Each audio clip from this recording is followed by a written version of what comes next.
not think before they walk. But for him and the people with other disabilities, they always have to look both ways before they cross. These watermelon are the most at risk in these hot temperatures, but these locally grown sweet potatoes are the most resilient. Using this website is simple. All you have to do is type in rentafriend.com, then type in your zip code. That'll bring up profiles of friends near you. And before you know it, you've found a new friend. The victim came from all the way back here at this trailer, came across the street, and all the way to this mobile home right here. In the first 2 weeks of season, Emerald Isle Beach Patrol says they rescued 43 people out of the water. Take a look at these charred remains right here in this community icon of a neighborhood in Pamlico County. It's from a lightning strike that happened last night, and now this community is still coming together to rebuild. It'll be rebuilt, and we'll move on as a community. This is what the house looked like when it was featured in Coastal Living magazine 3 years ago. It was a beautiful house. It was a showpiece. It was really decorated magnificently. It had a lot of ornate woodwork in it.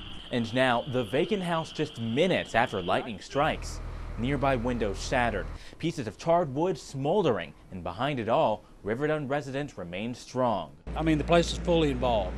There was fire coming from every hole I could see in the building. I mean, it was just a big ball of fire. This act of Mother Nature miraculously only damaged that one and only house, a house that was just a vacation home.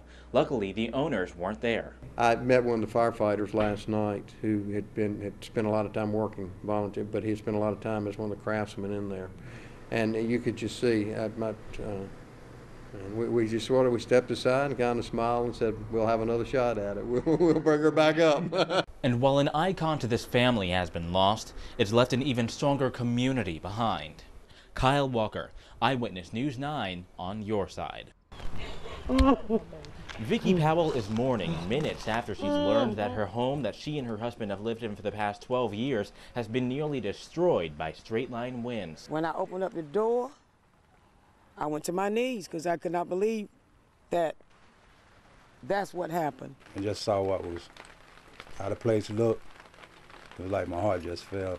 They're lucky to be alive and to have family and friends here to comfort them both, but their faith is strong enough to carry them through. Here I am homeless right now, but God gonna make sure that I don't be homeless too much long, because I still can't believe this right here happened to me. The Powell family is just glad, and God gonna show me what He can do in return, that they're safe. All that's in there is material stuff. It can't be replaced. I just thank God that we weren't here. In Lenoir County, Kyle Walker, Eyewitness News 9 on your side. Very refreshing. The taste is sweet. Local as you can get it. Almost like a mix between a pear and a cantaloupe. The majority of Sprite melons are grown right here in Eastern Carolina. It originally comes from someplace in the Pacific Rim. Could be Japan, could be Korea, we're not quite sure of. A lot of places can't grow them like we can. Farmers in this region do grow this tasty fruit and then ship it all across the country.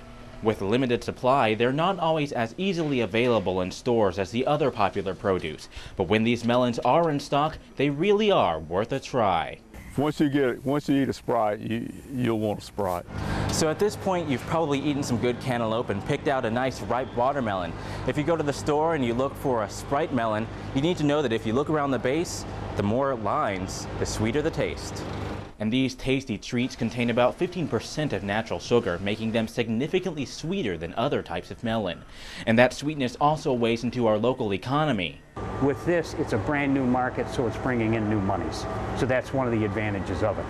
When people all over the country buy this fruit, most of the money comes right back here to the east. Once they know what it is and try it, I think that's the key to it. You've got to try it. So next time you're grocery shopping, be sure to treat yourself to something. You can cut it, eat it at one time, one person. Something a little sweeter.